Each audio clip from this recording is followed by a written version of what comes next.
Kaisamna mayam pumnamakpu taramna oksabaga loinana ikoknona khurumzari. Ngasisu mayamgidamakta anauba phunga wari ama puduna laksari.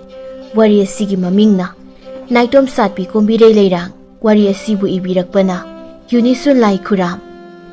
Thaina matam amada khulak leirakta numidang wairamgi namiba matamda singe leirang Satpi singi panthau sangaida phoksu isai saknaringai sumbal subagi makhol tanaringai sakri taknaringai matamgi warini.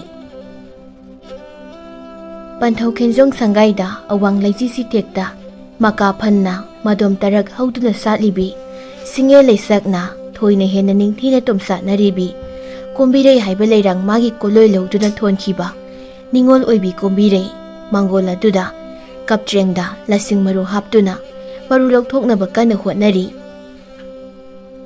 Numidangi saksa matungdani mahakna thabak adu tawrakpadu pungsa masing phanayamna hausingkhre. Thinglaba aduda mahaki mama ibemuna thoklaktuna sumna hai. Imagi bema nangbu thinglini tumnaba tawrusi loisilo. Ima polangda yariba khara sidanga loisingkhigi ima hana tumbiramlo aisu sangaagi. Nangna sumna thengna thabak silang pangpase handak marakti matoire amuk nasado nagani ko ima sangle nangsu sangau ko. Kumbirei di lasing maruman badu loirabade haiduna hotnaringaida wanglen matamna hausinkibasu khanghauramde musi ngaliba khoiru thangmai adugi mangal aduda mangol aduda mahak mathanta phamduna leiri. Tanglau ahing asida taibang kanagi khonjel inil tadrab matam asida makhoigi yum adugi yenakharomda kanagumba amana chatpagi makhol ama Kumbireina ikhang khanghauduna taraklami. Ais kanano amamba hingsida migi nakasta chalibasibo manakta leiriba khoiru thongmai adu paikhattuna yenakha adomda tholaklami aduga kana leibage haina koyenginglami. Adubu kana amatadi leibu uramde amuk sukhali. Aigi wakalna oiri darane hoida oirumgani ahingsidabu kanana lakadoribano. Amuk mangolomda laklami mangolduda chaiduna leiriba mapot masaising adubu loina loisinduna imungda pusinduna changlami. Thonggi sara adusu awangpangna thoklon silami. Mathangi numitni yangdau lambi aduda Kumbireiga mahaki mata langlenga chatlami. Langlena ita lasing maruman bagi mahut charai phi oina sarabadi sil phangbasu maduni hengani phi oina sar sidana. Nangnadi dum na hariba phi sabada changba pot masemtasu aigi leite nauna muk langkhatpada sil supayam sangani. Saba tarabasu haying matang sabada saba haibaduni. Ado pau matambigi aikhogi kulasida ahing nongyaida kanagumba ma yumlaktane phawduna chali haini mado laitindi mande huranbagumba ma soidana oiramgani. Matana tamlakliba paw asibu tarubada Kumbireina ngarangge ahingda mahakna chingnaba samin phangkhibadu khangning singlaklami tanja aduda nupa ani khakna Kumbirei amadi langlengi manakta changlaktuna asumna hairaklami. Kumbirei kaithel kauribra gakta asigi khong asida wari masaki sidana takondum kari wana sagadoribasibo sida sumak hayo. Hoi adusu yai ado ai hekta hairage aina nangbu khanjarakpa nungsijarakpase matam phanade koire ado se silo sinai se asigi pakhumduna horen numidang waikana duda ai lawba laklage. Asi hairaga kondumbana sinai se adubu Kumbireida piramlaga tuna satkirami. Kumbireina sinai se adubu yengduna masinda soli. Kanagi sinai se kanagi pakhum nangi sinai se sikisana pham aingonda leite. Asi hairaga sinai se adubu lambigi nakal aduda hundoklami langlena. Karino haunaribro madubo hekta hundu haiwani lao kanadabada matamu manghanbiri. Makhoi anidu mayum tamna halami Numitna tasilaklaba matamni Kumbiregi mayumdani. Kumbiregi mata Langlenga Thoinuga sumaduda leiri. Thoinuna hairei. Ita Kumbirei kadai thamgre sumbaldi thangdok horese ngak leirabadi angawa pakhang mayam laklagani. Asidi akhoi ahumda ngairi bari thaurang horase. Makhoi ahumna mapot masai singdu suna sumangda puthokduna thamlami. Langlenga Thoinugana sukpaiduna phau surami aduga Kumbireina yangkokta phongman malami. Makhoi ahum amuksu wari sanai Langlena. Ita Kumbirei Nasai yuki sinai segi pakhumdi kari khumbatare. Chaloda khongwanda hudokrabadubu aigidi mahak leire. Langlena kanabuno haise. Kana oini ta manjabuni dana. Nungsi ingit pinabadi kuire. Thamoy marol su khangnazare. Chinba thokna haidoknadaba mangaire. Ngarangsu mahaktu lakte. Mahakpu udabada aigi thamoy ase leitapam khangde. Ngasiga muk laktrabadi Thoinuna mona singau lakpi kayada tawba ngamlibano yengune. Matawdadi ingtapsabi malaga lona tumin nungsi sayaw hawduna leiramedana nakhoi anidi. Ho kari mata waruno marayna laksasani. Mahak lakpagi muhutta madugi kondumbado oina laklabadi. Asumna hainarine sida thongal konthong aduda kondumbaga mahaki matawa magana changlakliba adu makhoi ahumna urami Kumbireina. Tu masi tawrani haibase aina khanglabani. Masaka si yeningde haida imungda sangzahorage. Thoinuna khami ngaikhodaida mi nungaikiroi. Nangna wari saba talabasu akhoi sanage. Kondumbana makhoi ani changlakduna yumadugi dari aduda phamthai Langlena. Ta kondum lakpiribro? Hoija lakzari. Ado Kumbireina mamai laithokduna leiribasibu. Thoinuna haidrabasu nasani hena khangpham thoina. Oh adudi ai hekta mangonda hairageko. Kumbirei ai paukhumdi kadai. Aigi sinai segi paukhumdi. Ta kondum nangi sinai saido adudi khongbalda hundoklamlabani. Karigi oini haidrabasu nasana khanglo. Thoinuna amu ta kondum nasidi afam asi lakadaba pakhang yamna yami. Ngayak pamlabani na hugatpiro dari naga pikpane phampham chaloi.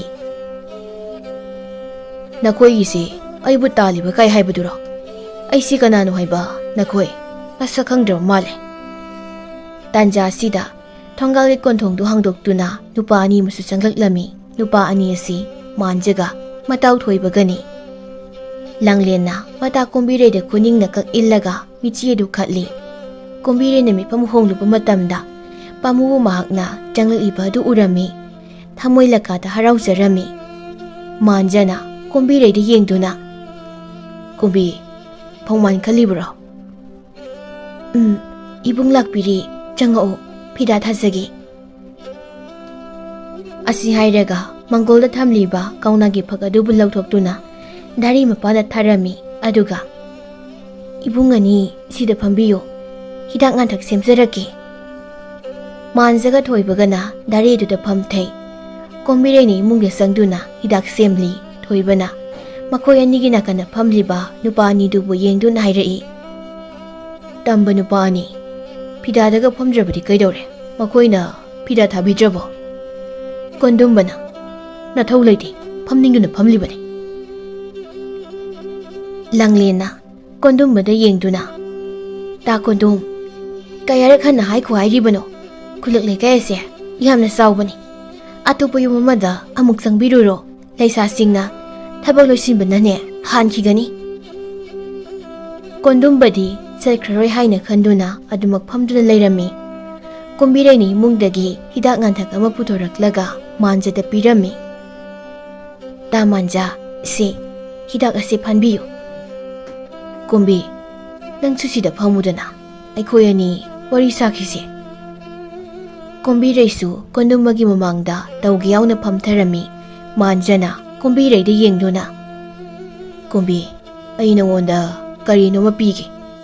Asi hairaga phiji da sena kisili pa kisi du bu thok tu na leina som amakak lauthorak lami leikal khara punsinu na semli ba na soma dubu kombi da pirami se laushin biyo nushi pa khumna hayeng phongbiyo ngasi ahi ngasi ma munna khanbiyo kombi reina leina soma du da munna yengduna leina soma sidi onthokna phasakreda singe lekhal susuri takhele pitroklei kundalei chigong ningol aina hek pamjaba habdu thoida asibu ita singi mamangda utlaga lena jage asi hairaga hawatuna khoinau bata ni gi manakta sangduna utlami manjana kombiregi matawadubu thawai tan yengjarami adubu kondumbadi makhoi ani gi matawaduda tasengna mitna ba haibdu oirami aigi mangda ahoina lena busu sai khangda na khoyani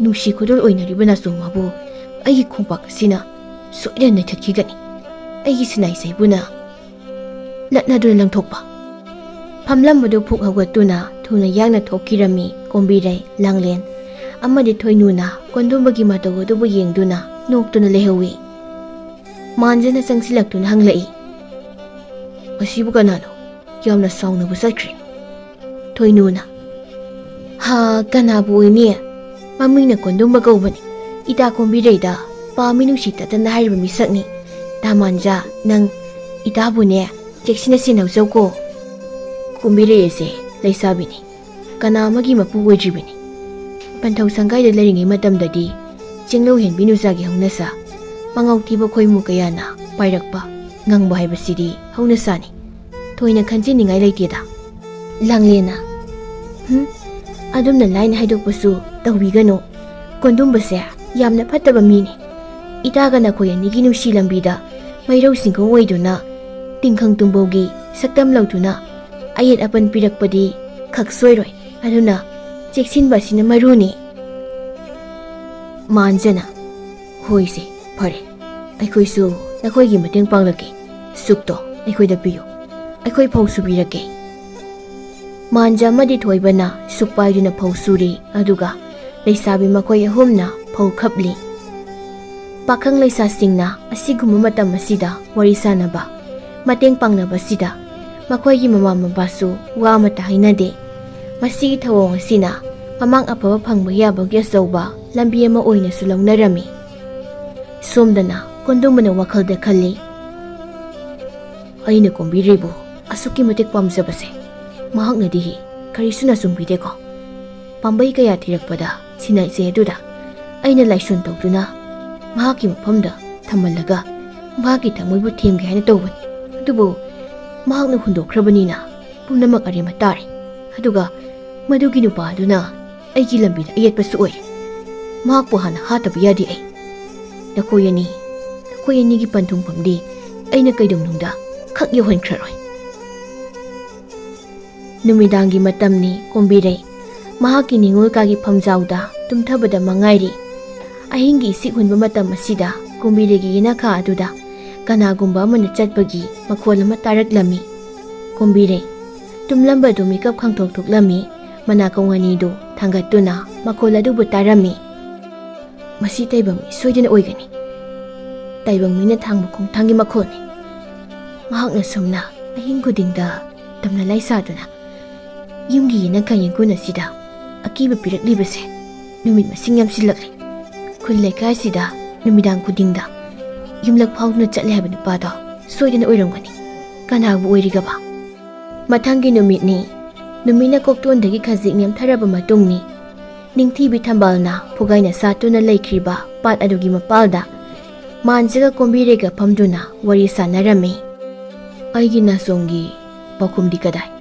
nangbu ngarang ahing kari khalabagi kombireina manjana ngarang piramkiba nasomadu abong amata kaidana puthoraklami aduga nasomadudagi singe leisak ani langthokraga kundalegi mayaida sigonglei aduna haptuna manjada pirami makhuna lahoba takhelena somaduna na payeta sinsilami manjana kombiregi matawatubu ubada mathamoida chingnaba phawduna hanglai aigidamak leple hariba nangna karigi naso muhandorakli hayo Nakoibu kari khudongthiba nanglabage? Nasomdagi kundalagi mayaida chigong leina haptuna pithoraklabadi ningol oibi mahaki imung manungda karigumba awaturay ama leire haina lahunarami kombireina tapna hairai. Awaturay sanba khudongthiba thokpa karisu leite. Handak marak ase yamna toina ahingge thengbu matamda kanagumba mana aikhoigi yumgi yinaka yengunda koisa satuna leire. Ima isa khak leizabanina pangalsi yamna soli. Mapal thoktuna kanano haina yenglubasu ngamde. Ngarang aingsu masida ahing tumde. Nanggi nungsiba khumdo ai khanba ngamhautre. Adubu ningol aigi thamoisinasu nangbu nungsi haiba dubu nanggi nasomta kele sina aigi napa yen asi sinduna nanggidamak leple. Nanggidamak lepkraina taklibani atopa lamlanba kanada yengsu soithokjaroi. Karisu tawroise aikhoi mayamsu leiribasidi. Ngaihak wari sanarba matungda kombireisu mayumda hankhirami. Manjana wakhalda khalli kanabu oirigabano makhoi yumda ahing gudingi changlakli haribasibo horen mak ahing athengbuda sattuna misakto kanano haiba yenglage. Numidangi saksa matungni ibemuga kombireigana ahingi matamda oiriba phibam adugi matangda wari sanarami. Ibema misak aduna yum asida kariguma thaurang khara sathare haibase aihoi khangle. Adubu mahakni mungdadi changsilakpa karisu ngamloi. Ahing athengbada nahakna thanta mapana khak thokanuko. Mafam ase khulgi miyoisingda kyamna thuna iman haudoke. Ima isa aikhoi ni khak leijabasida isak ase aikhoi bu yamna munna khangba miyoi ma soiduna oiramgani. Lai tinbu sana salibra adu natragana huranba bu changlaklibra. Huranba nade mafam amada hanjin hanjin huranba kaisu changloidema. Khangdre ado isaga khangnaba manjadudi ngasi laklamdabro? Ngasidi laktre thaba ama lei haina pau hairai. Isana mafam sana lehurabadi imasi sirabasi yarabani. Kari wanuda ima haihayde karigi sigadoino ai hauzik matam yamna watli imagi nakta leikhidoini.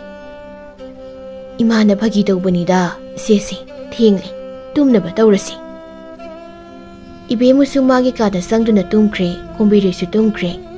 Matamgi khongjilna lepa leitana sum chakhibana ahing nongngai sabuki matamdu yoraklami. Matam masida nahan makhaigo mapalda kanagumba nupa amana makung maru loina khumjinna changlai. Somda sumanjana makwangda thangama yeptuna kombiregi mayumda ahing khuding changliba misak adubu kanano haina khangdoknaba mafam saba amada lumduna leiri. Mahaksu makok maru loina khumjilli. Makok maru khumjinba nupa aduna yinakharomdagi sumanglomda makhong tapna thangduna laklami. Aduga mahaki matung oirapna manjasu tapna laklami. Mangda chatliba nupa adubu phanchongsinduna namsilaga phanabu hotnarami. Imungdana ibemuna mapalda khongtang tapna thangduna chatliba dubu tarami. Mamit mana laukthokduna leiri mahakna khalli. Yum masida ima isa khakta leire haiduna masigi misaksina yamna usitre. Asidi khanganidana aina ngamle nangbu phagani. Asi khanduna makota thangama paiduna mamangthongdu tapna hangdoktuna thoklaklami. Kombiresu tumlamde mana khalli. Imana mo mapalda thoklibasina karigino imungda sumuk leigide haide asoi ngam thokpa tare. Kombiresu haugatuna mapalda thoklaklami. Ibemuna yenakada septhadun yenglakpada amuba pijol setpa nupa amana makhong yamna tapna thangduna chatlibadu urami. Ibemuna makhota paiba thangadu thangatuna nupa adugi mamangda phanchongsilli. Ibemu makhol khonjel ama kana lawraklami. Kombireni yengbuba matamdadi mamana leimai aduda taduna leiribadu urami. Mamagi manakta amuba pijol setpa nupa amasu leiri. Nupa aduna ibemugi thabakta thinduna leiriba thangadu phasatoklami. Kombirena sangsinduna nupa adu pharami. Aduga hai nahakkanano namai namit khumlibana hakkanano ꯈꯨꯝꯂꯤꯕ ꯐꯤꯔꯨꯛꯇꯣ ꯊꯨꯅ ꯍꯥꯡꯗꯣꯛ꯫ ꯀꯣꯝꯕꯤꯔꯩꯅ ꯃꯈꯨꯠ ꯑꯗꯨꯅ ꯅꯨꯄꯥ ꯑꯗꯨꯒꯤ ꯃꯀꯣꯛꯇ ꯎꯞꯁꯤꯜꯂꯤꯕ ꯐꯤꯔꯨꯞ ꯑꯗꯨꯕꯨ ꯍꯥꯡꯗꯣꯛꯂꯝꯃꯤ꯫ ꯂꯩꯃꯥꯏ ꯃꯈꯥꯗꯅ ꯃꯍꯥꯛꯀꯤ ꯃꯃꯥꯅ ꯁꯤꯗꯨꯅ ꯇꯥꯗꯨꯅ ꯂꯩꯔꯤ꯫ ꯑꯩꯒꯤ ꯏꯃꯥꯕꯨ ꯊꯥꯡꯅ ꯊꯤꯟꯗꯨꯅ ꯍꯥꯠꯂꯤꯕ ꯅꯍꯥꯛ ꯀꯅꯥꯅꯣ? ꯅꯍꯥꯛꯄꯨꯁꯨ ꯑꯩꯅ ꯍꯥꯠꯀꯅꯤ꯫ ꯃꯃꯤꯠ ꯑꯗꯨꯅ ꯃꯤꯠꯃꯥꯡꯗ ꯂꯦꯞꯇꯨꯅ ꯂꯩꯔꯤꯕ ꯅꯨꯄꯥ ꯑꯗꯨꯕꯨ ꯌꯦꯡꯂꯨꯕ ꯃꯇꯝꯗꯗꯤ 9 ꯊꯥꯖꯒꯤ ꯃꯉꯥꯜꯅ ꯃꯌꯦꯛ ꯁꯦꯡꯐꯥꯠꯇꯅ ꯂꯩꯔꯤꯕ ꯁꯛꯐꯝ ꯑꯗꯨꯕꯨ ꯎꯔꯝꯃꯤ꯫ ꯃꯆꯤꯜ ꯑꯗꯨꯗ ꯈꯪꯍꯧꯗꯅ ꯁꯣꯟꯈꯤ꯫ ꯇꯥ ꯃꯥꯟꯖꯥ꯫ ꯅꯨꯄꯥ ꯑꯁꯤ ꯃꯥꯟꯖꯅꯤ꯫ ꯃꯥꯟꯖꯅ ꯀꯣꯝꯕꯤꯔꯩꯗ ꯍꯥꯏ, ꯀꯣꯝꯕꯤ, ꯑꯩꯅ ꯅꯠꯇꯦ ꯃꯁꯤ꯫ ꯅꯪꯃꯛꯅ ꯑꯩꯒꯤ ꯏꯃꯨꯡꯁꯤꯗ ꯐꯠꯇꯕ ꯊꯕꯛ ꯇꯧꯕꯗ ꯅꯠꯇꯅ ꯑꯩꯒꯤ ꯑꯃꯠꯇ ꯉꯥꯏꯕꯤ ꯏꯃꯥꯕꯨꯁꯨ ꯊꯥꯡꯅ ꯊꯤꯟꯗꯨꯅ ꯍꯥꯠꯂꯕ ꯑꯩꯅ ꯅꯪꯕꯨꯁꯨ ꯁꯣꯏꯗꯅ ꯍꯥꯠꯀꯅꯤ꯫ ꯀꯣꯝꯕꯤ, ꯑꯩꯒꯤ ꯋꯥꯁꯦ ꯑꯃꯨꯛꯇ ꯇꯥꯈꯣ꯫ ꯑꯩꯅ ꯏꯃꯥꯕꯨ ꯍꯥꯠꯄ ꯅꯠꯇꯦ꯫ ꯀꯣꯝꯕꯤꯔꯩꯅ ꯃꯈꯥꯗ ꯇꯥꯗꯨꯅ ꯂꯩꯔꯤꯕ ꯊꯥꯡ ꯑꯗꯨꯕꯨ ꯃꯈꯨꯠꯇ ꯄꯥꯏꯈꯠꯂꯤ꯫ ꯑꯗꯨꯒ ꯃꯥꯟꯖꯗ ꯊꯤꯟꯒꯦ ꯇꯧꯔꯝꯃꯤ꯫ ꯑꯗꯨꯕꯨ ꯊꯤꯟꯕ ꯉꯝꯂꯝꯗꯦ꯫ ꯃꯈꯨꯠꯇꯨ ꯊꯔ ꯊꯔ ꯅꯤꯛꯇꯨꯅ ꯂꯩꯔꯝꯃꯤ꯫ ꯃꯥꯟꯖꯅ, ꯑꯩꯅ ꯍꯥꯠꯄ ꯑꯣꯏꯔꯝꯂꯕꯗꯤ ꯑꯩꯒꯤ ꯊꯋꯥꯏꯁꯦ ꯍꯤꯡꯅꯕ ꯑꯩ ꯁꯣꯏꯗꯅ ꯆꯦꯟꯈꯤꯔꯝꯒꯅꯤ꯫ ꯃꯤꯍꯥꯠ ꯑꯁꯤꯒꯤ ꯂꯪꯅ ꯂꯪꯖꯦꯜ ꯑꯩꯅ ꯁꯣꯏꯗꯅ ꯊꯤꯈꯤꯒꯅꯤ꯫ ꯅꯪꯒꯤ ꯋꯥ ꯑꯃꯠꯇ ꯑꯩ ꯇꯥꯅꯤꯡꯗꯦ꯫ ꯅꯪꯗꯤ ꯃꯤꯍꯥꯠꯄꯅꯤ꯫ ꯅꯪꯕꯨ ꯏꯆꯝ ꯆꯝꯅ ꯈꯟꯗꯨꯅ ꯅꯨꯡꯁꯤꯔꯨꯕ ꯑꯩ ꯑꯁꯤ ꯌꯥꯝꯅ ꯄꯪꯂꯝꯂꯦ꯫ ꯉꯁꯤ ꯍꯥꯏꯕ ꯅꯨꯃꯤꯠꯇꯒꯤ ꯅꯪ ꯑꯩꯒꯤ ꯃꯔꯤ ꯇꯠꯂꯕꯅꯤ꯫ ꯅꯪꯒꯤ ꯅꯁꯛ ꯑꯗꯨꯁꯨ ꯑꯩꯒꯤ ꯃꯥꯡꯗ ꯑꯃꯨꯛ ꯍꯟꯅ ꯎꯠꯂꯔꯒꯅꯨ꯫ ꯍꯦ ꯃꯤꯍꯥꯠꯄ, ꯅꯪ ꯀꯩꯗꯧꯔꯤ? ꯑꯩꯕꯨꯁꯨ ꯍꯥꯠꯀꯦ ꯍꯥꯏꯔꯤꯕ꯭ꯔꯣ? ꯁꯤ ꯍꯥꯠꯂꯣ, ꯑꯩꯕꯨꯁꯨ ꯅꯈꯨꯠꯃꯛꯅ ꯍꯥꯠꯂꯣ꯫ ꯑꯩꯒꯤ ꯁꯛꯇꯝꯕꯨ 9 ꯊꯥꯖꯒꯨꯝ ꯃꯥꯏꯊꯣꯡ ꯇꯪꯈꯥꯏ ꯑꯃꯅ ꯈꯨꯝꯖꯤꯟꯕ, ꯇꯪꯈꯥꯏ ꯑꯃꯅ ꯁꯥꯐꯣꯡꯕꯅꯤ ꯍꯥꯏꯅ ꯅꯪꯅ ꯂꯧꯔꯤꯕꯗꯣ ꯂꯥꯟꯒꯅꯤ꯫ ꯇꯁꯦꯡꯅ ꯑꯩꯅ ꯂꯥꯟꯗꯕꯃꯛꯇ ꯑꯣꯏꯔꯝꯂꯕꯗꯤ ꯅꯪꯒꯤ ꯅꯃꯥꯡꯗ ꯑꯩ ꯑꯃꯨꯛꯅ ꯂꯦꯞꯄ ꯉꯝꯕ ꯑꯣꯏꯖꯒꯦ꯫ ꯃꯄꯨ ꯃꯍꯥꯛꯅ ꯈꯪꯁꯅꯨ꯫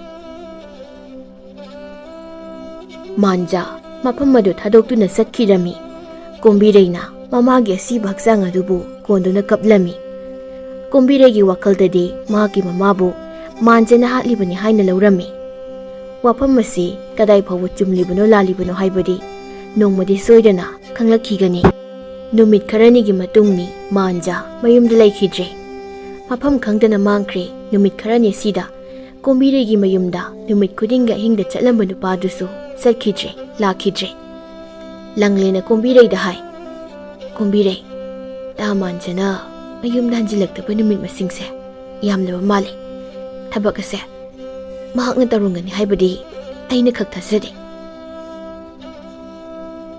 ꯅꯈꯣꯏꯅ ꯃꯍꯥꯛꯀꯤ ꯃꯤꯆꯪ ꯑꯁꯨꯛ ꯌꯥꯝꯅ ꯆꯪꯂꯤꯕꯁꯦ ꯃꯁꯤ ꯀꯔꯤꯒꯤꯅꯣ?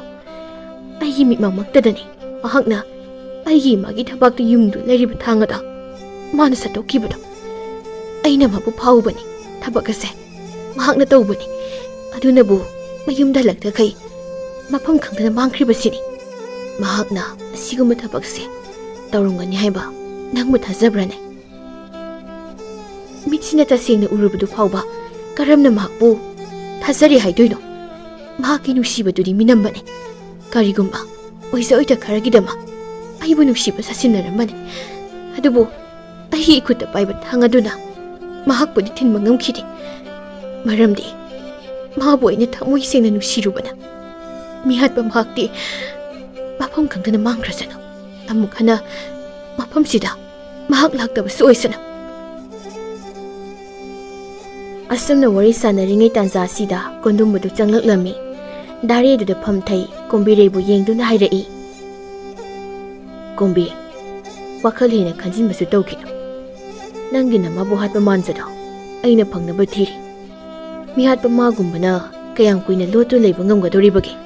ꯑꯩ ꯂꯩꯔꯤ, ꯅꯪꯒꯤꯗꯃꯛ ꯑꯩ ꯂꯩꯔꯤ꯫ ꯂꯥꯡꯂꯦꯟꯅ, ꯇꯥ ꯀꯣꯟꯗꯨꯝ, ꯃꯃꯥꯡꯗ ꯑꯩꯈꯣꯏꯅ ꯇꯥ ꯀꯣꯟꯗꯨꯝꯗ ꯍꯥꯏꯍꯩꯗꯕ ꯀꯌꯥ ꯑꯃ ꯍꯥꯏꯈꯤ ꯉꯥꯡꯈꯤ ꯁꯛꯈꯤꯕꯗꯣ ꯑꯄꯪꯕ ꯅꯆꯜꯁꯤꯡꯅꯤ ꯈꯟꯗꯨꯅ ꯈꯣꯏꯈꯥ ꯅꯤꯡꯈꯥ ꯊꯥꯕꯤꯒꯅꯨꯀꯣ꯫ ꯀꯣꯝꯕꯤꯔꯩꯅ, ꯆꯥꯁꯤ ꯃꯔꯨ ꯍꯨꯟꯗꯣꯛꯁꯤ ꯃꯇꯨꯡ ꯍꯥꯏꯕꯗꯣ ꯑꯩꯉꯣꯟꯗ ꯍꯦꯛ ꯊꯣꯛꯂꯤ꯫ ꯑꯩꯅ ꯃꯍꯥꯛꯄꯨ ꯏꯆꯝ ꯆꯝꯕ ꯃꯤꯑꯣꯏꯅꯤ ꯈꯟꯗꯨꯅ ꯑꯩꯒꯤ ꯊꯃꯣꯏꯕꯨ ꯄꯤꯊꯣꯛꯂꯨꯔꯦ꯫ ꯑꯗꯨꯒ ꯃꯕꯨꯛꯆꯦꯜ ꯁꯦꯡꯗꯕ ꯃꯤ ꯍꯥꯠꯄ ꯉꯝꯕ ꯃꯤꯁꯛ ꯑꯣꯏꯔꯝꯂꯦ꯫ ꯑꯩꯅ ꯃꯇꯝ ꯄꯨꯝꯕꯗ ꯂꯥꯟꯅ ꯂꯧꯔꯨꯕ ꯇꯥ ꯀꯣꯟꯗꯨꯝꯅ ꯉꯁꯤ ꯑꯩꯅ ꯋꯥꯐꯝꯗ ꯇꯥꯔꯕ ꯃꯤꯀꯨꯞ ꯑꯁꯤꯗ ꯑꯩꯒꯤꯗꯃꯛ ꯄꯥꯝꯕꯣꯝ ꯇꯤꯡꯗꯨꯅ ꯂꯦꯞ ꯂꯩꯔꯤ ꯑꯩ ꯑꯁꯦ ꯀꯌꯥꯗ ꯄꯪꯂꯨꯔꯕꯅꯣ ꯆꯩꯔꯛ ꯑꯁꯤꯗ ꯀꯣꯝꯕꯤꯔꯩꯒꯤ ꯊꯃꯣꯏꯗ ꯀꯣꯟꯗꯨꯝꯕꯒꯤ ꯃꯃꯤ ꯇꯥꯕ ꯍꯧꯈꯤꯔꯝꯃꯤ ꯃꯁꯤꯗ ꯀꯣꯟꯗꯨꯝꯕꯗꯤ ꯊꯣꯏꯅ ꯍꯦꯟꯅ ꯍꯔꯥꯎꯖꯔꯝꯃꯤ ꯑꯗꯨꯕꯨ ꯃꯄꯨꯒꯤ ꯁꯥꯖꯩ ꯆꯥꯈꯤꯕ ꯑꯄꯪꯕꯅꯤ ꯈꯟꯕ ꯒꯙꯥ ꯃꯍꯥꯛꯀꯤꯁꯨ ꯑꯁꯤꯡꯕ ꯃꯇꯝ ꯁꯣꯏꯗꯅ ꯂꯥꯛꯈꯤꯒꯅꯤ ꯑꯁꯨꯝꯅ ꯅꯣꯡꯃ ꯑꯁꯨꯝ ꯍꯧꯖꯤꯟꯈꯤꯔꯝꯃꯤ ꯍꯧꯈꯤꯕ ꯅꯨꯃꯤꯠ ꯈꯔꯅꯤ ꯑꯁꯤꯅ ꯇꯠꯂꯔꯣꯏꯗꯕ ꯂꯪꯂꯥ ꯄꯔꯦꯡ ꯑꯃ ꯑꯣꯏꯗꯨꯅ ꯀꯣꯟꯗꯨꯝꯕ ꯑꯃꯗꯤ ꯀꯣꯝꯕꯤꯔꯩꯒꯤ ꯅꯨꯡꯁꯤꯕꯕꯨ ꯂꯩꯈꯜ ꯆꯥꯅ ꯂꯦꯡꯂꯔꯤ ꯁꯣꯝꯗꯅ ꯃꯥꯟꯖꯗꯨ ꯊꯥꯕꯨꯝ ꯑꯅꯤ ꯍꯦꯟꯖꯤꯜꯂꯛꯂꯤ ꯃꯌꯨꯝꯗ ꯍꯜꯂꯨꯗꯕ ꯆꯤꯡꯒꯤ ꯃꯅꯥꯛꯇ ꯂꯩꯕ ꯂꯧꯇꯥꯡꯁꯪ ꯃꯆꯥ ꯑꯃꯗ ꯌꯥꯔꯦꯛꯇꯨꯅ ꯂꯩꯔꯛꯂꯤ ꯃꯇꯝ ꯈꯔ ꯃꯐꯝꯁꯤꯗ ꯁꯩꯗꯥꯡꯂꯨꯔꯕ ꯃꯇꯨꯡꯗ ꯃꯍꯥꯛꯅ ꯈꯜꯂꯤ ꯅꯨꯃꯤꯠꯇꯨꯗ ꯑꯩꯒꯤ ꯃꯤꯃꯥꯡꯗ ꯆꯠꯈꯤꯕ ꯑꯃꯨꯕ ꯐꯤꯖꯣꯜ ꯁꯦꯠꯄ ꯅꯨꯄꯥꯗꯨꯕు ꯀꯅꯥ ꯑꯣꯏꯔꯤꯒꯕ ꯃꯍꯥꯛꯅ ꯏꯃꯥ ꯏꯕꯦꯝꯃꯕꯨ ꯍꯥꯠꯂꯒ ꯃꯤꯍꯥꯠꯄꯒꯤ ꯃꯤꯡꯊꯣꯜꯅ ꯑꯩꯅ ꯐꯪꯍꯧꯔꯦ ꯃꯤꯌꯥꯝ ꯃꯃꯥꯡꯗ ꯑꯩꯅ ꯑꯔꯥꯟꯕ ꯇꯥꯍꯧꯔꯦ ꯆꯩꯔꯛ ꯑꯁꯤꯗ ꯑꯩꯅ ꯃꯤꯡꯊꯣꯜ ꯑꯗꯨꯕꯨ ꯏꯁꯥꯅ ꯌꯥꯖꯔꯕ ꯑꯃꯒꯨꯝ ꯃꯐꯝ ꯑꯁꯤꯗ ꯂꯣꯠꯇꯨꯅ ꯂꯩꯔꯔꯦ ꯃꯁꯤꯅ ꯑꯩꯒꯤ ꯏꯔꯥꯜꯁꯦ ꯆꯨꯝꯂꯦ ꯍꯥꯏꯅ ꯁꯣꯏꯗꯅ ꯁꯛꯈ꯭ꯔꯅꯤ ꯈꯨꯜ ꯑꯗꯨꯗ ꯑꯩ ꯂꯣꯟꯅ ꯑꯃꯨꯛ ꯆꯠꯇꯕ ꯌꯥꯗ꯭ꯔꯦ ꯃꯤꯍꯥꯠꯄ ꯅꯨꯄꯥ ꯑꯗꯨꯕꯨ ꯃꯁꯛ ꯈꯪꯗꯣꯛꯇꯕ ꯌꯥꯗ꯭ꯔꯦ ꯑꯩꯒꯤ ꯀꯣꯝꯕꯤꯔꯩꯅ ꯑꯩꯕꯨ ꯂꯥꯟꯅ ꯂꯧꯈ꯭ꯔꯦ ꯃꯥꯟꯖꯅ ꯅꯨꯃꯤꯠ ꯑꯗꯨꯗ ꯎꯈꯤꯕ ꯃꯤꯁꯛ ꯑꯗꯨꯕꯨ ꯀꯅꯥ ꯑꯣꯏꯔꯝꯕ ꯌꯥꯕꯒꯦ ꯍꯥꯏꯅ ꯋꯥꯈꯜ ꯃꯨꯟꯅ ꯇꯧꯔꯝꯃꯤ ꯑꯔꯣꯏꯕꯗ ꯀꯔꯤꯒꯨꯝꯕ ꯑꯃ ꯅꯤꯡꯁꯤꯡꯂꯛꯂꯝꯃꯤ ꯅꯍꯥꯟ ꯅꯣꯡ ꯑꯃ ꯅꯨꯃꯤꯗꯥꯡ ꯋꯥꯏꯀꯥꯟ ꯑꯗꯨꯗ ꯑꯩꯅ ꯀꯣꯝꯕꯤꯔꯩꯒꯤ ꯃꯌꯨꯝꯗ ꯆꯠꯄꯗ ꯅꯨꯄꯥ ꯑꯅꯤꯈꯛ ꯍꯥꯟꯅ ꯐꯝꯗꯨꯅ ꯂꯩꯔꯝꯈꯤꯕꯗꯣ ꯃꯈꯣꯏ ꯑꯅꯤꯒꯤ ꯃꯔꯛꯇ ꯌꯥꯎꯕ ꯀꯣꯟꯗꯨꯝꯕ ꯍꯥꯏꯕ ꯃꯤꯁꯛꯇꯣ ꯑꯣꯟꯊꯣꯛꯅ ꯃꯥꯟꯈ꯭ꯔꯦꯗ ꯃꯇꯝ ꯑꯗꯨ ꯂꯪꯂꯦꯟꯅ ꯀꯣꯟꯗꯨꯝꯕ ꯑꯁꯤꯅ ꯀꯣꯝꯕꯤꯔꯩ ꯑꯃꯗꯤ ꯑꯩꯒꯤ ꯅꯨꯡꯁꯤ ꯂꯝꯕꯦꯜꯗ ꯇꯤꯡꯈꯪ ꯇꯨꯝꯕꯒꯨꯝ ꯑꯌꯦꯠꯄ ꯁꯣꯏꯗꯅ ꯑꯣꯏꯔꯛꯀꯅꯤ ꯍꯥꯏꯈꯤꯕꯗꯣ ꯃꯤꯁꯛ ꯑꯗꯣ ꯀꯣꯟꯗꯨꯝꯕ ꯁꯣꯏꯗꯅ ꯑꯣꯏꯔꯝꯒꯅꯤ ꯑꯩ ꯂꯪꯂꯦꯟꯒ ꯋꯥꯐꯝ ꯑꯁꯤ ꯇꯥꯟꯅꯔꯒꯦ ꯅꯨꯃꯤꯗꯥꯡꯒꯤ ꯊꯦꯡꯂꯕ ꯃꯇꯝ ꯑꯗꯨꯗ ꯃꯥꯟꯖꯅ ꯂꯪꯂꯦꯟꯒꯤ ꯃꯌꯨꯝꯗ ꯆꯪꯂꯝꯃꯤ ꯃꯃꯥꯡꯊꯣꯡ ꯑꯗꯨꯕꯨ ꯊꯤꯟꯗꯨꯅ ꯀꯧꯏ ꯂꯪꯂꯦꯟ ꯑꯃꯨꯛꯇ ꯃꯄꯥꯜꯁꯦ ꯊꯣꯛꯄꯤꯔꯛꯎꯕ ꯇꯨꯝꯂꯤꯕ ꯂꯪꯂꯦꯟꯅ ꯇꯥꯔꯗꯨꯅ ꯈꯣꯏꯔꯨ ꯊꯥꯎꯃꯩ ꯑꯃ ꯄꯥꯏꯗꯨꯅ ꯃꯄꯥꯟꯗ ꯊꯣꯛꯂꯛꯂꯝꯃꯤ ꯈꯣꯏꯔꯨ ꯊꯥꯎꯃꯩꯒꯤ ꯃꯉꯥꯜ ꯑꯗꯨꯗ ꯃꯥꯡꯗ ꯂꯦꯞꯂꯤꯕ ꯅꯨꯄꯥꯗꯨꯒꯤ ꯁꯛꯇꯝ ꯑꯗꯨꯕꯨ ꯎꯕꯗ ꯂꯪꯂꯦꯟꯅ ꯃꯥꯟꯖꯅꯤ ꯍꯥꯏꯕ ꯈꯪꯂꯝꯃꯤ ꯇꯥ ꯃꯥꯟꯖ ꯅꯪꯗꯤ ꯑꯍꯤꯡꯁꯤꯗ ꯑꯩꯈꯣꯏꯕꯨ ꯑꯃꯨꯛ ꯍꯥꯠꯄ ꯂꯥꯛꯂꯤꯕ꯭ꯔꯣ ꯉꯥꯏꯈꯣ ꯂꯪꯂꯦꯟ ꯑꯩ ꯃꯤꯍꯥꯠꯄ ꯅꯠꯇꯦ ꯑꯩꯒꯤ ꯑꯁꯦꯡꯕ ꯊꯃꯣꯏꯒꯤ ꯄꯥꯎꯗꯝꯁꯦ ꯑꯩꯒꯤ ꯀꯣꯝꯕꯤꯅ ꯇꯥꯕꯤꯗ꯭ꯔꯕꯁꯨ ꯅꯪꯉꯣꯟꯗ ꯄꯥꯎꯗꯝꯖꯒꯦ ꯍꯥꯏꯅ ꯑꯩ ꯂꯥꯛꯂꯤꯕꯅꯤ ꯅꯪ ꯅꯍꯥꯟ ꯃꯈꯩ ꯀꯗꯥꯏꯗ ꯂꯩꯔꯨꯕꯒꯦ ꯑꯗꯨꯒ ꯅꯪꯒꯤ ꯀꯔꯝꯕ ꯁꯦꯝꯖꯤꯟ ꯁꯥꯖꯤꯟꯕ ꯋꯥꯐꯝꯅꯣ ꯑꯩꯉꯣꯟꯗ ꯑꯃꯨꯛ ꯇꯝꯒꯗꯧꯔꯤꯕꯁꯤꯅ ꯃꯤꯍꯥꯠ ꯑꯁꯤꯒꯤ ꯃꯇꯥꯡꯗ ꯑꯩꯅ ꯆꯤꯡꯅꯕ ꯃꯤꯁꯛ ꯑꯃ ꯂꯩ ꯃꯤꯁꯛꯇꯣ ꯅꯍꯥꯟꯃꯨꯛ ꯅꯪꯅ ꯄꯟꯈꯤꯕ ꯀꯣꯟ ꯋꯥꯍꯩ ꯑꯁꯤ ꯍꯥꯏꯕ ꯂꯣꯏꯐꯥꯠꯇ꯭ꯔꯤꯉꯩꯗ ꯏꯃꯨꯡꯗꯒꯤ ꯂꯪꯂꯦꯟꯒꯤ ꯃꯃꯥꯅ ꯀꯧꯔꯛꯂꯝꯃꯤ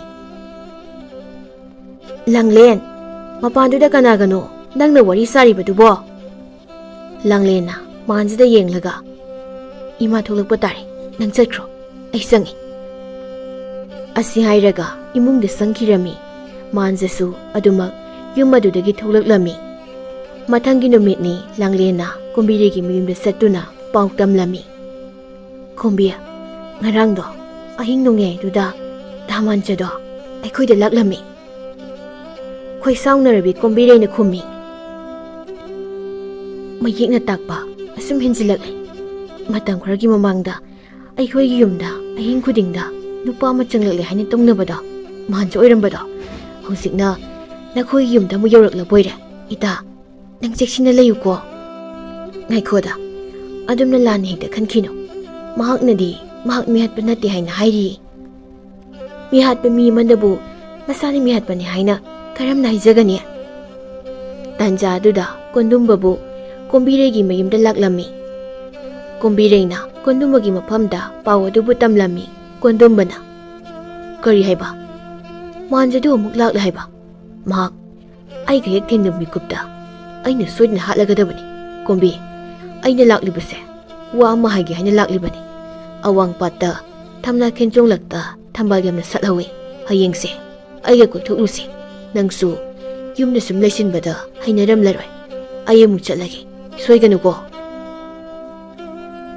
ꯅꯨꯃꯤꯗꯥꯡꯒꯤ ꯃꯇꯝꯅꯤ ꯃꯥꯟꯖꯅ ꯃꯍꯥꯛꯀ ꯂꯨꯅ ꯇꯤꯟꯅꯕ ꯃꯇꯥꯎ ꯊꯣꯏꯕꯒ ꯋꯥꯔꯤ ꯁꯥꯟꯅꯔꯝꯃꯤ꯫ ꯏꯇꯥꯎ, ꯅꯪꯅ ꯑꯩꯒꯤ ꯃꯇꯦꯡ ꯑꯃꯨꯛꯇ ꯄꯥꯡꯕꯤꯌꯨ꯫ ꯑꯩꯒꯤ ꯀꯣꯝꯕꯤꯅ ꯑꯩꯕꯨ ꯂꯥꯟꯅ ꯂꯧꯗꯨꯅ ꯂꯩꯕꯁꯦ ꯑꯩ ꯈꯥꯡꯕ ꯉꯝꯗꯦ꯫ ꯑꯁꯦꯡꯕ ꯂꯪꯂꯥ ꯂꯪꯖꯤꯜ ꯑꯗꯨꯕꯨ ꯄꯨꯊꯣꯛꯅꯕ ꯍꯣꯠꯅꯕꯗ ꯅꯪ ꯑꯩꯒꯤ ꯃꯇꯦꯡ ꯄꯥꯡꯕꯤꯌꯨ꯫ ꯑꯁꯨꯝꯅ ꯏꯔꯣꯠ ꯑꯃꯒꯨꯝꯅ ꯂꯩꯕꯁꯦ ꯑꯩ ꯌꯥꯝꯅ ꯋꯥꯔꯦ꯫ ꯑꯩꯅ ꯄꯥꯡꯒꯗꯧꯔꯤꯕ ꯃꯇꯦꯡ ꯑꯁꯤꯕꯨ ꯀꯔꯤꯅꯣ?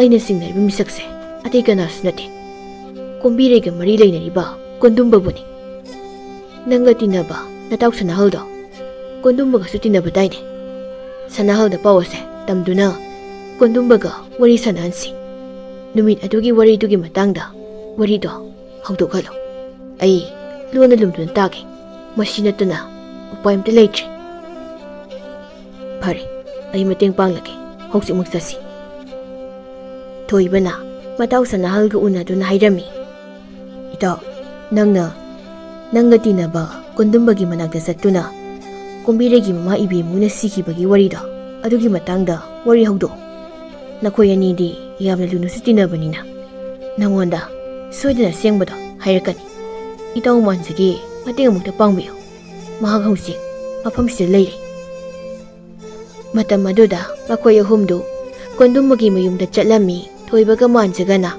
ꯐꯛꯂꯥꯡ ꯃꯔꯨꯝꯗ ꯂꯨꯝꯗꯨꯅ ꯂꯩꯔꯝꯃꯤ꯫ ꯁꯅꯥꯍꯜꯅ ꯀꯣꯟꯗꯨꯝꯕꯕꯨ ꯀꯧꯊꯣꯛꯂꯝꯃꯤ꯫ ꯀꯣꯟꯗꯨꯝꯕꯅ, ꯏꯇꯥꯎ, ꯊꯦꯡꯂꯕ ꯀꯥꯟꯁꯤꯗ ꯀꯔꯤ ꯂꯩꯔꯕꯒꯦ? ꯏꯃꯨꯡꯗ ꯆꯪꯁꯤ꯫ ꯃꯈꯣꯏ ꯑꯅꯤꯗꯨ ꯏꯃꯨꯡꯗ ꯆꯪꯂꯝꯃꯤ꯫ ꯁꯅꯥꯍꯜꯅ ꯌꯥꯝ ꯍꯩꯁꯤꯡꯅ ꯀꯣꯟꯗꯨꯝꯕꯗ ꯁꯨꯝꯅ ꯍꯥꯏꯔꯝꯃꯤ꯫ ꯏꯇꯥꯎ ꯀꯣꯟꯗꯨꯝ, ꯑꯩꯅ ꯀꯔꯤꯒꯨꯝꯕ ꯋꯥꯐꯝ ꯑꯃ ꯇꯥꯔꯛꯏ꯫ ꯅꯪꯉꯣꯟꯗ ꯇꯝꯍꯧꯗꯕ ꯌꯥꯗꯦ ꯍꯥꯏꯗꯨꯅ ꯑꯩ ꯍꯧꯖꯤꯛ ꯍꯦꯛꯇ ꯂꯥꯛꯂꯤꯕꯁꯤꯅꯤ꯫ ꯀꯔꯤ ꯄꯥꯎꯅꯣ? ꯍꯦꯛꯇ ꯍꯥꯏꯌꯨ꯫ ꯃꯐꯝꯁꯤꯗ ꯃꯥꯟꯖꯗꯣ ꯑꯃꯨꯛ ꯍꯜꯂꯛꯇꯨꯅ ꯂꯣꯠꯇꯨꯅ ꯂꯩꯔꯤ ꯍꯥꯏꯕꯁꯦ ꯅꯪꯁꯨ ꯄꯥꯎ ꯇꯥꯔꯕ ꯅꯠꯇ꯭ꯔꯣ? ꯇꯥꯔꯦ꯫ ꯑꯗꯨ ꯀꯩꯗꯧꯔꯕꯒꯦ? ꯀꯣꯝꯕꯤꯔꯩꯒꯤ ꯃꯃꯥꯗꯣ ꯅꯪꯅ ꯍꯥꯠꯂꯦ ꯍꯥꯏꯅꯔꯛꯂꯤꯕꯁꯤꯕꯨ ꯆꯨꯝꯂꯤꯕ꯭ꯔꯣ? ꯋꯥꯐꯝ ꯑꯁꯦ ꯃꯥꯟꯖꯅ ꯁꯟꯗꯣꯔꯛꯄ ꯁꯣꯏꯗꯅ ꯑꯣꯏꯒꯅꯤ꯫ ꯇꯁꯦꯡꯅ ꯆꯨꯝꯕ ꯇꯥꯔꯕꯗꯤ ꯋꯥꯐꯝꯁꯤꯅ ꯄꯥꯛ ꯁꯟꯅ ꯁꯟꯗꯣꯛꯇ꯭ꯔꯤꯉꯩ ꯃꯥꯟꯖꯕꯨ ꯍꯥꯟꯅ ꯍꯥꯠꯅꯕ ꯍꯣꯠꯅꯍꯧꯁꯤ꯫ ꯃꯁꯤꯅ ꯏꯇꯥꯎꯒꯤ ꯄꯨꯟꯁꯤꯗ ꯑꯐꯕ ꯑꯣꯏꯔꯛꯀꯅꯤ꯫ ꯀꯣꯟꯗꯨꯝꯕꯗꯤ ꯁꯅꯥꯍꯜꯅ ꯍꯥꯏꯔꯤꯕ ꯋꯥꯐꯝ ꯑꯁꯤꯗ ꯊꯥꯖꯔꯝꯃꯤ꯫ ꯊꯥꯖꯐꯝꯁꯨ ꯇꯣꯛꯏ꯫ ꯀꯣꯝꯕꯤꯔꯩꯅꯁꯨ ꯃꯥꯒꯤ ꯃꯐꯝꯗ ꯃꯥꯟꯖꯗꯣ ꯍꯜꯂꯛꯂꯦ ꯍꯥꯏꯅ ꯇꯝꯂꯛꯈ꯭ꯔꯦ꯫ ꯇꯁꯦꯡꯅ ꯃꯤꯍꯥꯠꯄ ꯃꯤꯗꯤ ꯃꯥꯟꯖ ꯅꯠꯇꯦ, ꯃꯥꯟꯖꯗ ꯃꯤꯍꯥꯠꯄ ꯃꯤꯡꯊꯣꯜ ꯄꯤꯁꯤꯟꯕꯅꯤ꯫ ꯑꯁꯦꯡꯕ ꯑꯆꯨꯝꯕꯕꯨ ꯑꯔꯥꯟꯕꯅ ꯀꯌꯥꯝ ꯀꯨꯏꯅ ꯅꯝꯁꯤꯟꯗꯨꯅ ꯊꯝꯕ ꯉꯝꯒꯅꯤ, ꯌꯥꯒꯅꯤ?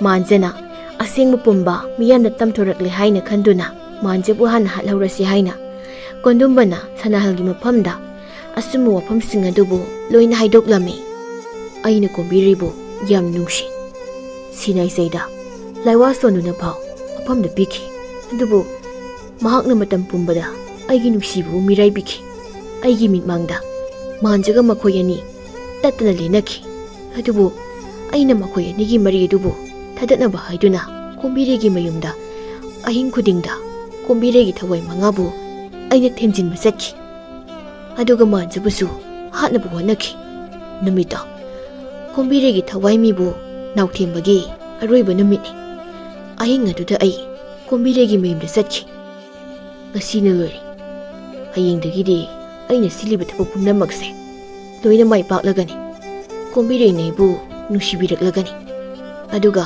ꯃꯥꯟꯖꯅ ꯍꯦꯟꯅ ꯇꯥꯊꯤꯔꯛꯂꯒꯅꯤ꯫ ꯆꯐꯨ ꯑꯁꯤ ꯈꯛꯇꯪꯒ ꯁꯨꯃꯥꯡꯂꯣꯝꯗ ꯐꯨꯝꯖꯤꯜꯂꯝꯈꯤꯒꯦ꯫ ꯀꯣꯟꯗꯨꯝꯅ ꯃꯀꯣꯛꯇ ꯐꯤꯔꯨꯛ ꯀꯨꯝꯗꯨꯅ ꯁꯨꯃꯥꯡ ꯇꯝꯅ ꯇꯞꯅ ꯂꯥꯛꯂꯝꯃꯤ꯫ ꯃꯍꯥꯛꯅ ꯂꯥꯛꯄꯗꯨꯗ ꯃꯥꯟꯖꯅ ꯇꯨꯡꯗ ꯇꯞꯅ ꯏꯟꯅꯔꯛꯂꯝꯃꯤ꯫ ꯀꯣꯟꯗꯨꯝꯕꯅ ꯃꯥꯒꯤ ꯇꯨꯡꯗ ꯀꯅꯥꯒꯨꯝꯕ ꯃꯤ ꯑꯃ ꯂꯥꯛꯂ ꯍꯥꯏꯕꯁꯤ ꯁꯥꯃꯤꯟ ꯐꯪꯂꯗꯨꯅ ꯈꯪꯂꯝꯃꯤ꯫ ꯑꯩꯒꯤ ꯇꯨꯡꯗ ꯂꯥꯛꯂꯤꯕ ꯃꯤꯁꯦ ꯃꯥꯟꯖ ꯁꯣꯏꯗꯅ ꯑꯣꯏꯔꯝꯒꯅꯤ꯫ ꯀꯣꯝꯕꯤꯔꯩꯅ ꯄꯥꯎ ꯇꯝꯕ ꯁꯣꯏꯗꯅ ꯑꯣꯏꯒꯅꯤ꯫ ꯇꯥꯟꯖꯥ ꯑꯁꯤꯗ ꯌꯨꯝ ꯑꯁꯤꯒꯤ ꯃꯃꯥꯡꯊꯣꯡꯗꯨ ꯍꯥꯡꯗꯣꯛꯈꯤꯕꯒꯤ ꯃꯈꯣꯜꯗꯨ ꯀꯣꯟꯗꯨꯝꯕꯅ ꯇꯥꯔꯝꯃꯤ꯫ ꯊꯣꯡꯁꯤ ꯍꯥꯡꯗꯣꯛꯈ꯭ꯔꯦꯅꯦ꯫ ꯇꯨꯡꯗꯁꯨ ꯊꯠꯆꯤꯟꯈ꯭ꯔꯦ꯫ ꯃꯥꯡꯁꯤꯗ ꯑꯃꯨꯛ ꯊꯠꯆꯤꯟꯈ꯭ꯔꯕꯗꯤ ꯑꯩ ꯁꯣꯏꯗꯅ ꯁꯤꯕ ꯇꯥꯔꯦ꯫ ꯌꯨꯝꯁꯤꯗ ꯊꯣꯛꯂꯛꯄ ꯃꯤꯁꯦ ꯁꯤ ꯑꯣꯏꯅ ꯍꯦꯛꯇ ꯊꯥꯡꯁꯤꯅ ꯊꯤꯜꯂꯒ ꯍꯥꯠꯂꯒꯦ꯫ ꯃꯤꯍꯥꯠꯄꯅ ꯃꯥꯟꯖꯁꯤꯅ ꯇꯥꯍꯧꯔꯁꯅꯤ꯫ ꯀꯣꯟꯗꯨꯝꯕꯅ ꯃꯈꯨꯠꯇ ꯄꯥꯏꯕ ꯊꯥꯡ ꯑꯗꯨꯕꯨ ꯆꯦꯠꯅ ꯄꯥꯏꯗꯨꯅ ꯆꯪꯁꯤꯜꯂꯝꯃꯤ꯫ ꯌꯦꯅꯈꯥꯔꯣꯝꯗ ꯊꯣꯛꯂꯛꯂꯤꯕ ꯀꯣꯝꯕꯤꯔꯩꯒꯤ ꯃꯃꯥ ꯏꯕꯦꯝꯃꯨ ꯑꯗꯨꯗꯁꯨ ꯈꯪꯈꯤꯕ ꯇꯥꯔꯦ ꯈꯟꯗꯨꯅ ꯊꯥꯡ ꯑꯗꯨꯅ ꯊꯤꯟꯖꯤꯜꯂꯝꯃꯤ꯫ ꯑꯗꯨꯒ ꯀꯟꯅ ꯆꯦꯟꯈꯤꯔꯝꯃꯤ꯫ Warising asibu Kondumana Sanahalda loina lireba matungda hairei. Kombiregi mamabu aina hatkibani. Aduna wafam ase khangnaraktringaida manjabu thiduna halhorasi. Sanahalna phare daw ai manjagi lefam khangi hujimak hekta chalausi mabu halurasi. Sanahal amadi Kondumba makoyanidu mapana tholaklami aduga Sanahalgi matung inaduna chatlami. Sanahalna Kondumba bu Kombiregi mayumda purami. Kondumba na hai itaw Kombiregi mayumda puri pasibu karigino masida wo manja leibrane. Kombirega amuk tanu na kisi tawbani. Kondumba na ahing aduda Kombirei bu kaurami. Kombirei saugaladuna koyu thamai paiduna mapana tholaklami. Kondumba ga nupa amaga leptun leirambadu uraduna Kombirei na hanglai. Ta Kondum ahing asida kari tawba yaurabage. Kondumba na aishu khangde itawshina purakpani. Sanahalna Kombirei ai manjagi matawni lana khaliba karigum wakalamabu chumthoke singdoke haina ilakpani. Tanja sida mafam aduda manjaga thoibaga changlaktuna leplami. Kombirei na manjada yengtuna nang karigi aigi mimangda leplibano amuk hana aigi mangda nang leplagano haikraba natro yamna thuna satkro. Kondumba na Kombi nangidamak ai leiri mahakbu hatke haiduna ai lakpani adubu makhongna thongna madi laksari ai tawge. Asi hairaga Kondumba na manjada phuba horaklami. Manjana sumakut handuna Kondumba da phurami. Sanahal amadi thoiba tumina leptuna yengduna leirami. Manja amadi Kondumba na sumang aduda iking taba makai phunarami. Phatraba araimana yomlaba haksang adubu asengba chumbana tap taba makai phurami. Manjana Kondumba bu phuba yaba phuram matungda Kondumba da hairami. Hayo Kombiregi mamadu kanana hatke. Kondumba su mathwai tabu hingrabadi khanduna asengwa phampumbadu loina haidoklami. Kombirei ai lali nangi mabu haina hatpani manja mihatpa natte mihatpadu aini aibu mukta ngakpiyo. Wafam asida Kombirei di khalu wakhalga pumnamak tayona haibadu oirami. Khaluraga Kondumba bu hena tukacharaklami. Manjana makuta thangadu paiduna hairei. Miyamda utchaiduna aibu lana uhonkiba. Aibu mihatpa mingthol pisinduna matam kayano aina mirot oidu leirakhiba. Aigi nungsibi Kombigi mapungning phawba olanduna aibu mirai hankiba. Nungsibana miraibagi warba chainabu aina khangduna achumba langla langchiladubu phangnaba thirakhibani. Asidi aigi ningba thungle aigi Kombina aigi phamda lan loramba singa ingagi dongna samthoktuna asingmudu khanglakle. Kondumba nangaibu warugano. Asi hairaga thangaduna Kondumba bu thinduna halami aduga Kombirei bu yengduna hairei. Kombi nangse aina khwaidagi nungsiba misak amani. Aigi thamoi layumda lacharibase nangi saktam khaktani. Adubu nangna ibu lana lawkiba numit adudagidi nangbu naiktom lachariba thamoi laka nungsida amuba nongpuba laichilna tachinkhiduna khanjinkhiduna leibagum thokri. Amuba saktam asibu asumana manghalagi khanduna ai hotnarakhibani. Sidi asengba pumbado nangsiloina khanglari mikupse aina matam kuindagi ngaijarakpani. Sidi ai yamna harauri aigi apenba oiri. Nangna ibu thajanaba nangna aigi asengba khangnaba sidi ai mi hatlari mi hatpa haibado tasengna oiri ai. Ikheng paklaba ikusina ningthibe leirang nangbudi hekningtri. Leirang leikada ikusina tengluraga sokluraga leirang nangi punsi warida amuba kalina taisinura leibagom thoklani. Nangi mimangdagi ai lapkhraki. Nangi mimangda aigi saktamse amuk hana utlagano haina nangna toina haikibado ai utlaron. Mapoksimagi nangi napamda utkraron. Kombi ai satlagi. Asi hairaga yena kharomda sakhirami. Thoiba amadi Sanahalna ꯀꯨꯟꯗꯨꯝꯕꯒꯤ ꯑꯁꯤꯕ ꯍꯛꯆꯥꯡ ꯑꯗꯨꯕꯨ ꯅꯥꯀꯜ ꯑꯃꯗ ꯆꯤꯡꯗꯨꯅ ꯄꯨꯈꯤꯔꯝꯃꯤ꯫ ꯀꯣꯝꯕꯤꯔꯩꯅ ꯂꯦꯞꯅ ꯂꯦꯞꯅ ꯈꯜꯍꯧꯏ꯫ ꯑꯩꯒꯤ ꯋꯥꯈꯜꯅ ꯂꯥꯟꯅ ꯈꯜꯂꯨꯔꯦ꯫ ꯑꯩꯕꯨ ꯅꯨꯡꯁꯤꯕꯤꯔꯤꯕ ꯃꯤ ꯑꯃꯅ ꯑꯩꯒꯤ ꯏꯐꯝꯗ ꯀꯩꯗꯧꯅꯨꯡꯗ ꯃꯤꯅꯝꯂꯣꯏ ꯍꯥꯏꯕꯁꯦ ꯑꯩ ꯈꯪꯂꯨꯗ꯭ꯔꯦ꯫ ꯇꯥꯃꯥꯟꯖꯥ, ꯅꯪꯒꯤ ꯅꯐꯝꯗ ꯑꯩ ꯌꯥꯝꯅ ꯂꯥꯟꯈ꯭ꯔꯦ꯫ ꯑꯩꯅ ꯅꯪꯕꯨ ꯌꯥꯝꯅ ꯂꯥꯟꯅ ꯂꯧꯔꯨꯔꯦ꯫ ꯑꯩꯕꯨ ꯑꯃꯨꯛꯇ ꯉꯥꯛꯄꯤꯌꯨ꯫ ꯑꯁꯤ ꯍꯥꯏꯔꯒ ꯃꯈꯨꯠꯇ ꯈꯣꯏꯔꯨ ꯊꯥꯡꯃꯩ ꯑꯗꯨ ꯄꯥꯏꯗꯨꯅ ꯃꯥꯟꯖꯅ ꯆꯠꯈꯤꯕ ꯃꯐꯝ ꯑꯗꯨꯗ ꯃꯇꯨꯡ ꯏꯟꯅꯔꯛꯂꯝꯃꯤ꯫ ꯃꯥꯟꯖꯕꯨ ꯀꯧꯗꯨꯅ ꯑꯁꯨꯝ ꯊꯤꯔꯛꯂꯝꯃꯤ, ꯑꯗꯨꯕꯨ ꯑꯃꯝꯕ ꯃꯔꯛ ꯑꯗꯨꯗ ꯊꯤꯕꯗꯨꯃꯛ ꯐꯪꯈꯤꯗ꯭ꯔꯦ꯫ ꯃꯊꯪꯒꯤ ꯅꯨꯃꯤꯠꯅꯤ ꯀꯣꯝꯕꯤꯔꯩꯒꯤ ꯃꯅꯥꯛꯇ ꯃꯇꯥ ꯂꯥꯡꯂꯦꯟ ꯐꯝꯂꯤ꯫ ꯂꯥꯡꯂꯦꯟꯁꯨ ꯉꯔꯥꯡ ꯑꯍꯤꯡꯗ ꯊꯣꯛꯈꯤꯕ ꯊꯧꯗꯣꯛꯁꯤꯡ ꯑꯗꯨꯒꯤ ꯋꯥꯐꯝ ꯄꯨꯝꯕ ꯂꯣꯏꯅ ꯈꯪꯂꯝꯃꯤ꯫ ꯂꯥꯡꯂꯦꯟꯅ "ꯏꯆꯦ, ꯀꯞꯂꯒꯅꯨ, ꯄꯨꯝꯅꯃꯛ ꯍꯧꯈ꯭ꯔꯦ꯫ ꯅꯤꯡꯁꯤꯡꯂꯨꯔꯒ ꯑꯃꯨꯛ ꯀꯔꯤ ꯀꯥꯟꯅꯒꯅꯤ?" ꯀꯣꯝꯕꯤꯔꯩꯅ ꯀꯞꯅ ꯀꯞꯅ ꯍꯥꯏꯔꯛꯏ꯫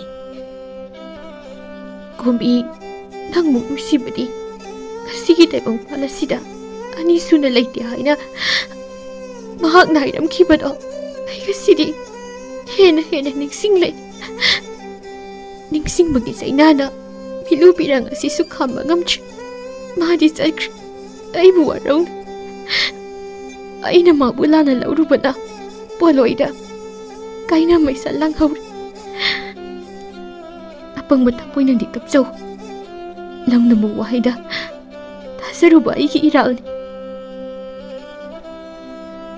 ꯑꯗꯨꯉꯩ ꯃꯍꯥꯛꯀꯤ ꯃꯐꯝꯗ ꯅꯨꯡꯁꯤ ꯆꯩꯍꯧ ꯃꯇꯝꯗ ꯈꯨꯗꯣꯜ ꯂꯩꯔꯥꯡ ꯑꯣꯏꯅ ꯄꯤꯔꯝꯈꯤꯕ ꯀꯪꯂꯕ ꯇꯈꯦꯜ ꯂꯩꯅꯥꯆꯨꯝ ꯑꯗꯨ ꯄꯨꯊꯣꯛꯇꯨꯅ ꯅꯤꯡꯁꯤꯡ ꯀꯞꯆꯔꯝꯃꯤ꯫ ꯅꯨꯃꯤꯠ ꯑꯁꯤꯒꯤ ꯅꯨꯃꯤꯠꯅ ꯌꯨꯡꯕ ꯃꯇꯝꯅꯤ꯫ ꯂꯩꯀꯥꯏ ꯃꯤꯌꯥꯝ ꯆꯪꯗꯨꯅ ꯀꯣꯟꯗꯨꯝꯕꯕꯨ ꯍꯥꯠꯂꯤꯕ ꯃꯥꯟꯖꯕꯨ ꯃꯈꯣꯡ ꯃꯈꯨꯠꯇ ꯌꯣꯠꯂꯤꯡ ꯊꯥꯡꯗꯨꯅ ꯃꯜꯂꯕ ꯂꯝꯕꯤ ꯁꯣꯔꯣꯛ ꯑꯗꯨꯗ ꯄꯨꯗꯨꯅ ꯆꯠꯂꯝꯃꯤ꯫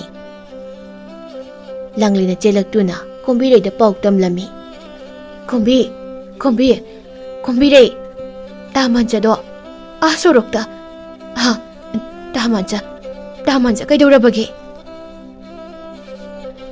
ꯋꯥꯍꯩ ꯑꯁꯤ ꯃꯄꯨꯡ ꯐꯥꯗ꯭ꯔꯤꯉꯩ ꯀꯣꯝꯕꯤꯔꯩꯗꯨ ꯊꯣꯡꯒꯥꯜꯗ ꯊꯨꯅ ꯆꯦꯟꯊꯣꯛꯈꯤꯔꯝꯃꯤ꯫ ꯃꯍꯥꯛꯅ ꯍꯦꯛ ꯂꯦꯞꯄꯒ ꯃꯥꯟꯖꯅ ꯃꯈꯣꯏꯒꯤ ꯊꯣꯡꯒꯥꯜ ꯌꯧꯕꯒ ꯃꯄꯥ ꯆꯞ ꯆꯥꯅꯔꯝꯃꯤ꯫ ꯃꯥꯟꯖꯅ ꯃꯃꯤꯠ ꯑꯗꯨꯅ ꯍꯥꯏꯐꯦꯠ ꯀꯣꯝꯕꯤꯔꯩ ꯌꯦꯡꯂꯝꯃꯤ꯫ ꯅꯨꯡꯁꯤꯕꯤ ꯀꯣꯝꯕꯤꯔꯩꯕꯨ ꯌꯦꯡꯗꯨꯅ ꯅꯤꯡꯉꯝꯗꯅ ꯁꯣꯟꯖꯩ꯫ "ꯃꯤꯌꯥꯠ ꯇꯥꯔꯕ ꯑꯩꯅꯤ꯫ ꯆꯍꯤ 15 ꯐꯥꯗꯣꯛ ꯇꯥꯗꯨꯅ ꯀꯩꯁꯨꯝꯁꯪꯗ ꯂꯩꯕ ꯇꯥꯔꯦ꯫ ꯑꯩꯒꯤ ꯀꯣꯝꯕꯤ, ꯅꯪꯅ ꯑꯩꯕꯨ ꯇꯁꯦꯡꯅ ꯅꯨꯡꯁꯤꯕꯃꯛ ꯑꯣꯏꯔꯕꯗꯤ ꯃꯇꯤꯛ ꯆꯥꯕ ꯂꯝꯂꯥꯟꯕ ꯑꯃꯒ ꯄꯨꯟꯁꯤ ꯂꯩꯄꯨꯟ ꯁꯦꯝꯗꯨꯅ ꯅꯨꯡꯉꯥꯏꯅ ꯂꯩꯕ ꯑꯣꯏꯌꯨꯀꯣ꯫ ꯑꯩꯗꯤ ꯆꯠꯂꯤ꯫ ꯃꯈꯣꯏꯅ ꯄꯤꯔꯤꯕ ꯆꯩꯔꯥꯛ ꯆꯍꯤ 15 ꯑꯁꯤꯈꯛꯇ ꯅꯠꯇꯅ ꯄꯨꯟꯁꯤꯒꯤ ꯑꯣꯏꯅ ꯀꯩꯁꯨꯝꯁꯪꯗ ꯀꯣꯝꯕꯤ, ꯅꯪꯒꯤ ꯅꯨꯡꯁꯤꯕ ꯂꯩꯅꯝꯇꯕꯨ ꯇꯥꯔꯒ ꯋꯥꯔꯕ ꯑꯩꯒꯤ ꯍꯛꯆꯥꯡꯁꯦ ꯇꯦꯛꯈꯠꯄ ꯉꯝꯕ ꯑꯣꯏꯖꯒꯦꯀꯣ꯫ ꯑꯩ ꯆꯠꯂꯤ꯫ ꯅꯪꯒꯤ ꯅꯐꯝꯗꯒꯤ, ꯅꯪꯒꯤ ꯃꯤꯃꯥꯡꯗꯒꯤ ꯑꯩ ꯇꯥꯝꯅ ꯆꯠꯂꯤ."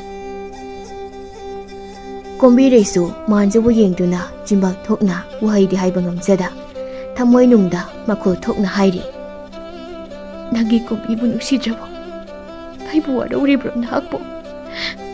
ꯁꯛꯂꯣꯟ ꯌꯥꯝꯕ ꯂꯤꯆꯤꯜꯁꯦ ꯐꯖꯩ ꯍꯥꯏꯅ ꯈꯜꯂꯨꯔꯦ ꯑꯩꯅ, ꯑꯗꯨꯕꯨ ꯑꯄꯥꯏꯕ ꯊꯃꯣꯏ ꯑꯣꯏꯔꯝꯃꯤ꯫ ꯅꯪꯕꯨ ꯅꯤꯡꯁꯤꯡ ꯏꯄꯣꯝꯅ ꯊꯃꯣꯏ ꯇꯣꯔꯕꯥꯟꯗ ꯏꯊꯛ ꯅꯥꯏꯅ ꯍꯟꯖꯤꯟ ꯌꯩꯔꯔꯤ꯫ ꯑꯗꯨꯕꯨ ꯇꯥꯃꯥꯟꯖ, ꯑꯩꯗꯤ ꯅꯪꯕꯨ ꯉꯁꯤꯁꯨ ꯅꯨꯡꯁꯤꯔꯤ꯫ ꯅꯪꯕꯨ ꯅꯨꯡꯁꯤꯔꯝꯗ꯭ꯔꯕꯗꯤ ꯅꯨꯃꯤꯠ ꯑꯗꯨꯗ 이곳 파리부 당하두나 낭무 텐두나 소이드나 람가니 파리 아와부 뿜바 아이 강락이 낭나 kai sumsangdagi tholakpada ai khaurang nangai tu leiramki malem taibang pasida saliba kumbide leirang kaya mana leiman chanduna mangkiba tarabasu nangidama nangi kumbirei di laina masoi mata tadana ayuki nunglumdik lamarakta pukaina leisa tamdu leiramki manja zatkre kaisum sangda miya tadun laikre matam kharagi matungni kumbirei na manjagi paubu khaurang nangai ki nongma kaisum sangda thabak tawba nupa amada hanglui maduda nupa dun hairai manjadi punsigi oina kaisum sangda leirgani hai kumbirei tumina leptun lehawi kumbirei awaba kaya ga loinana ningsingmana laining oiduna laikhirami kaina maisagaduna mari thokna ꯂꯥꯃꯩꯒꯨꯝꯅ ꯆꯥꯛꯂꯗꯨꯅ ꯆꯥꯒꯅꯤ ꯊꯛꯀꯅꯤ ꯈꯪꯂꯝꯗꯦ ꯆꯥꯗ ꯊꯛꯇꯕꯅ ꯃꯁꯥꯗꯨ ꯁꯨꯝ ꯁꯣꯝꯖꯤꯜꯂꯛꯇꯨꯅ ꯑꯅꯥꯕ ꯍꯥꯏꯕꯗꯨ ꯑꯣꯏꯔꯝꯃꯤ꯫ ꯀꯣꯝꯕꯤꯔꯩ ꯌꯥꯝꯅ ꯀꯟꯅ ꯅꯥꯔꯝꯃꯤ꯫ ꯄꯨꯟꯁꯤꯒꯤ ꯄꯣꯠꯂꯣꯏ ꯑꯗꯨꯗ ꯃꯍꯥꯛꯅ ꯁꯣꯟꯖꯩ꯫ ꯇꯥꯃꯥꯟꯖꯥ, ꯅꯪꯕꯨ ꯉꯥꯏꯕꯗ ꯑꯩꯗꯤ ꯆꯣꯛꯊꯔꯦ꯫ ꯃꯈꯥ ꯇꯥꯅ ꯅꯪꯕꯨ ꯉꯥꯏꯕ ꯉꯝꯕꯒꯤ ꯊꯧꯅꯥ ꯑꯩꯉꯣꯟꯗ ꯂꯩꯇ꯭ꯔꯦ꯫ ꯍꯟꯗꯛ ꯃꯄꯣꯛ ꯑꯁꯤꯗ ꯅꯪꯒꯤ ꯊꯃꯣꯏꯒꯤ ꯀꯣꯝꯕꯤꯔꯩ ꯑꯣꯏꯕ ꯐꯪꯈꯤꯗ꯭ꯔꯕꯁꯨ ꯃꯊꯪꯒꯤ ꯃꯄꯣꯛ ꯑꯃꯗ ꯅꯪꯒꯤ ꯊꯃꯣꯏ ꯂꯩꯀꯣꯜꯗ ꯏꯗꯣꯝ ꯏꯊꯟꯇ ꯐꯨꯒꯥꯏꯅ ꯂꯩꯁꯥ ꯇꯝꯕ ꯀꯣꯝꯕꯤꯔꯩ ꯑꯣꯏꯕ ꯐꯪꯖꯒꯦꯀꯣ꯫ ꯅꯪꯒꯤ ꯀꯣꯝꯕꯤꯒꯤ ꯋꯥꯔꯤꯁꯨ ꯍꯟꯗꯛ ꯃꯄꯣꯛ ꯑꯁꯤꯒꯤꯗꯤ ꯂꯩꯃꯟ ꯆꯟꯗꯨꯅ ꯑꯗꯨꯃꯛ ꯃꯥꯡꯈ꯭ꯔꯁꯅꯨ꯫ ꯂꯝꯐꯦꯜꯅ ꯋꯥ ꯀꯣꯝꯕꯤꯔꯩ ꯃꯗꯣꯝ ꯊꯃꯣꯏ ꯀꯥꯏꯕꯤ ꯂꯩ꯫ ꯃꯥꯂꯪ ꯏꯄꯣꯝ ꯂꯥꯡꯂꯀꯥꯟꯗ ꯁꯥꯠꯄꯤ ꯂꯩ꯫ ꯂꯩꯔꯥꯡꯅ ꯀꯨꯝꯂꯥꯡ ꯆꯨꯞꯅ ꯇꯦꯡꯊꯥꯕ ꯂꯩ꯫ ꯅꯨꯡꯁꯤ ꯈꯨꯗꯣꯜ ꯇꯝꯅ ꯂꯩ꯫ ꯁꯥꯕꯤ ꯁꯅꯧ ꯅꯨꯡꯉꯣꯜ ꯂꯩ꯫ ꯐꯥꯔꯕ ꯁꯝꯂꯥꯡꯅ ꯀꯨꯞꯂꯕꯤ ꯏꯔꯥ ꯊꯥꯡꯂꯕꯤ ꯃꯤꯁꯅꯥꯅ ꯀꯨꯝꯒꯤ ꯂꯥꯛꯌꯦꯟ ꯂꯥꯛꯄꯗ ꯃꯤꯠꯂꯨ ꯑꯅꯤꯗ ꯁꯤꯟꯊꯕ ꯇꯔꯪ ꯂꯥꯏꯖꯕꯨ ꯇꯩꯊꯣꯛꯇꯨꯅ ꯃꯁꯥꯕꯤ ꯄꯥꯝꯃꯨꯕꯕꯨ ꯂꯥꯛꯄ꯭ꯔꯥ ꯍꯥꯏꯅ ꯈꯧꯔꯥꯡꯕ ꯃꯤꯠꯌꯦꯡꯒ ꯂꯣꯏꯅꯅ ꯌꯦꯡꯗꯨꯅ ꯉꯥꯏꯗꯨꯅ ꯂꯩꯕꯒꯨꯝ ꯀꯥꯏꯅ ꯃꯩꯆꯥꯛ ꯐꯪꯍꯧꯔꯕꯤ ꯀꯣꯝꯕꯤꯔꯩꯅ ꯍꯧꯈ꯭ꯔꯕ ꯅꯨꯡꯁꯤ ꯁꯩꯌꯧ ꯑꯗꯨꯕꯨ ꯅꯤꯡꯁꯤꯡꯗꯨꯅ ꯃꯥꯏꯊꯣꯡꯗ ꯑꯃꯨꯛꯇꯪ ꯅꯣꯛꯆꯔꯝꯃꯤ꯫ ꯑꯗꯨꯕꯨ ꯏꯈꯪ ꯈꯪꯍꯧꯗꯅ ꯇꯨꯛꯊꯔꯕ ꯃꯤꯁꯅꯥ ꯑꯅꯤꯗꯨ ꯇꯞꯅ ꯎꯏꯁꯤꯟꯈꯤꯔꯝꯃꯤ꯫